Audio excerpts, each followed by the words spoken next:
పహల్గాం ఉగ్రదాడికి ప్రతీకారంగా భారత సైన్యం చేపట్టిన ఆపరేషన్ సింధూర్కు ఏడాది పూర్తయిన నేపథ్యంలో అమెరికాకు చెందిన ప్రముఖ మీడియా సంస్థలు సహా పలు అంతర్జాతీయ నివేదికలు సంచలన విషయాలు వెల్లడించాయి. దక్షిణాసియాలో భవిష్యత్తు పరిస్థితులపై ఆందోళన వ్యక్తం చేసిన సదరు నివేదికలు ముఖ్యంగా భవిష్యత్తులో భారత్ పాక్ యుద్ధం మరింత భయానకంగా ఉంటుందని అంచనా వేశాయి.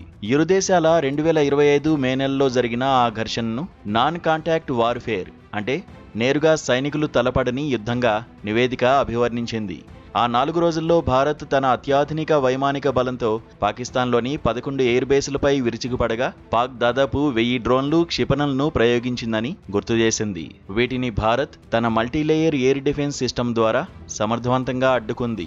నేరుగా భూతలంపై సైన్యాలు తలపడకుండా కేవలం క్షిపణులు, డ్రోన్లు, విమానాలతో జరిగిన ఈ పోరు రాబోయే కాలంలో యుద్ధతంత్రాలు ఎలా ఉండబోతున్నాయి అనే దానికి నిదర్శనమని విశ్లేషకులు చెబుతున్నారు. మరోవైపు భారత్, పాక్ రెండూ అణుశక్తి కలిగిన దేశాలే. అయితే అణుయుద్ధం వరకు వెళ్లకుండా పరిమిత స్థాయి యుద్ధం చేయవచ్చనే బలమైన నమ్మకం ఇప్పుడు రెండు దేశాల్లో ఏర్పడిందని, ఇదే అత్యంత ప్రమాదకరమని నివేదిక హెచ్చరించింది. అణుదాడుల స్థాయికి వెళ్లే ముందే చిన్నపాటి పొరపాట్లు జరిగినా అది పెను విధ్వంసానికి దారితీస్తుందని ఆందోళన వ్యక్తం చేసింది.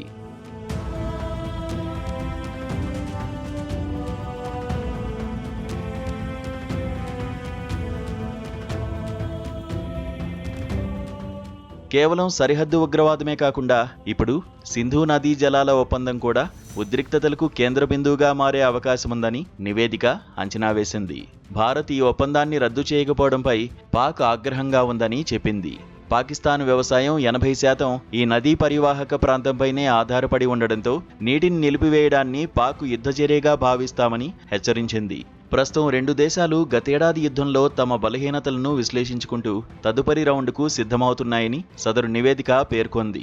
సరిహద్దులో నివురుగప్పిన నిప్పులా ఉన్న ఈ పరిస్థితులు ఎప్పుడు అగ్గిరాజేస్తాయోనని ప్రపంచ దేశాలు ఆందోళన చెందుతున్నాయి. ఇక అమెరికా అధ్యక్షుడు డొనాల్డ్ ట్రంప్ ఈ ఉద్రిక్తతలను తగ్గించడంలో తానే కీలక పాత్ర పోషించానని చెప్పుకోవడంపై భారత్ తీవ్ర అసంతృప్తితో ఉన్నట్లు నివేదికలు పేర్కొన్నాయి.